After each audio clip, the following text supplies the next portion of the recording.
And it basically boils down to this. There are 3 steps you take in establishing the existence of God. Now, the person has to listen very carefully, because I take them through the 3 stages. Step number 1 is this, Jim.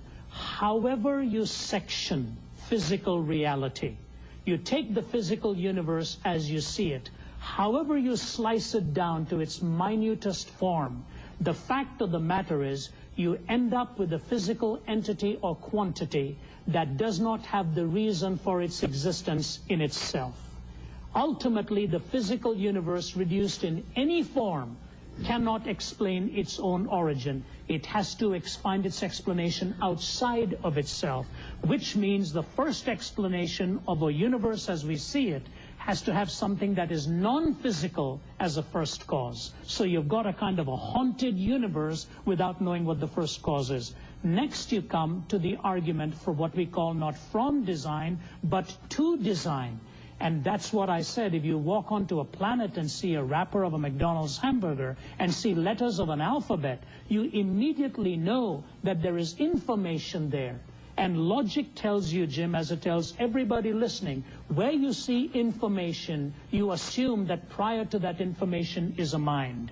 You don't just think that Handel's Hallelujah Chorus came together, or that the dictionary developed because of an explosion in a printing press. There is sequence to the whole thing. And if you take, Jim, just the composition of the enzyme in the human component, the enzyme, which is the building block of the gene, and the gene the building block of the cell, the possibility of the human enzyme coming together by random, says Vikram Singhi, professor of applied mathematics at Cardiff in Wales, the possibility of that happening by chance is 1 in 10 to the power of 40,000. That's more than the number of atoms in this universe. That's amazing. It is time-wise and mathematically, the possibility is 0. So I say to you, number 1, the physical quantity cannot explain itself. Number 2, there's intelligibility, which assumes a prior mind.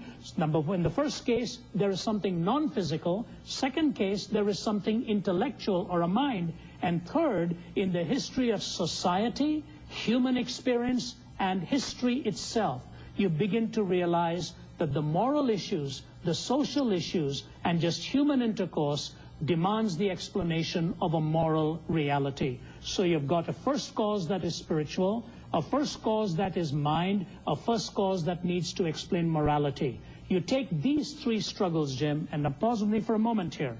There are 4 fundamental questions in life: origin, meaning, morality, and destiny. You take these 4 questions and these 3 explanations needed, and only God is big enough to explain this universe.